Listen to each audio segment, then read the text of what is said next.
Microbes run the world, and that's why I study them. If we don't study them, we're going to miss the biggest explanation for what's going on in the environment and everywhere else.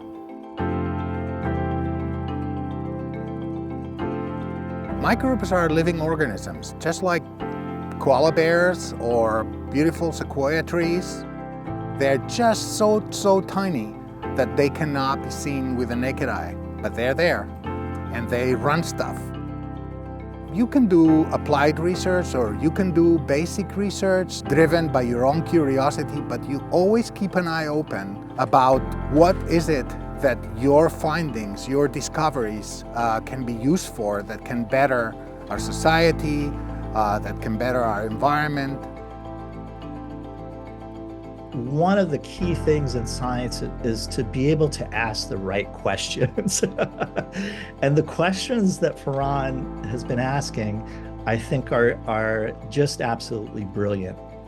My background is in mycology, so I was doing kind of classic work studying the diversity of fungi in Arizona. And I was interested in working, to get my PhD. I didn't know what my research area was. When I first met Ferran, he said to me, "You will study the fungi of the crust." And I said, absolutely, that sounds like a great idea. The reason why microbes are important in extreme environments in general and in deserts in particular is because most other organisms, the ones we can see, plants and animals, have a hard time under those conditions. And so many of the processes that are carried out by macroorganisms in temperate situations are carried out or are taken over by microbes in those extreme environments.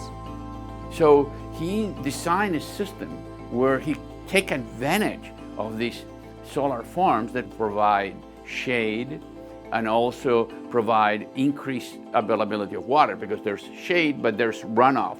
And that creates an environment that is very appropriate for this biological crust, these organisms to grow. His work directly impacts the environment.